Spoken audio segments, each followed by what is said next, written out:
Hi friends, അസ്സലാമു അലൈക്കും. ഇന്ന് നമുക്ക് രസം ഉണ്ടാക്കി നോക്കാം. അപ്പോൾ അതിനൊരു ചട്ടി അടുപ്പത്ത് വെച്ച് ചൂടായതിന് ശേഷം അതിലേക്ക് കുറച്ച് വെളിച്ചെണ്ണ ഒഴിച്ച് കൊടുക്കുക. അതൊന്ന് ചൂടായി വരുമ്പോൾ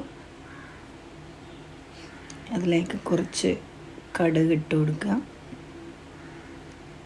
കടുകൊന്ന് പൊട്ടി വരുമ്പോൾ ഒരു 3-4 അല്ലി വെളുത്തുള്ളി ഒന്ന് ചതച്ചത് അതിലേക്ക് ഇട്ട് കൊടുക്കുക.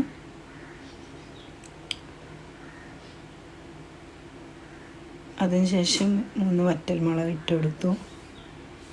കുറച്ച് കറിവേപ്പില, അതിനുശേഷം ചെറിയ ഉള്ളി ഒന്ന് ചതച്ചത് ഇട്ട് കൊടുത്തു.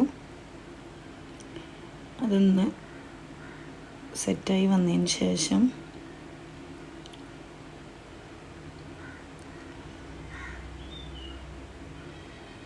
ഒരു തക്കാളി ചെറുതായി അരിഞ്ഞത് ഇട്ട് കൊടുക്കുക.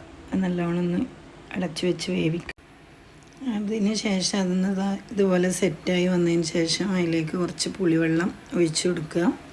1 ടീസ്പൂണ് രസം പൊടി ചേർത്ത് കൊടുത്തിട്ട് നല്ലോണം കുറച്ച് ഉപ്പും ചേർക്കുക. എന്നിട്ട് നല്ലോണം ഒന്ന് തിളപ്പിക്കുക. ഒന്ന് തിളച്ച് വരുമ്പോൾ അതിലേക്ക് കുറച്ച് മല്ലിയില ചേർത്ത് കൊടുക്കുക. രസം റെഡി. നല്ല ടേസ്റ്റാണ്. ഒന്ന് ചെയ്ത് നോക്കി. അസ്സലാമു അലൈക്കും.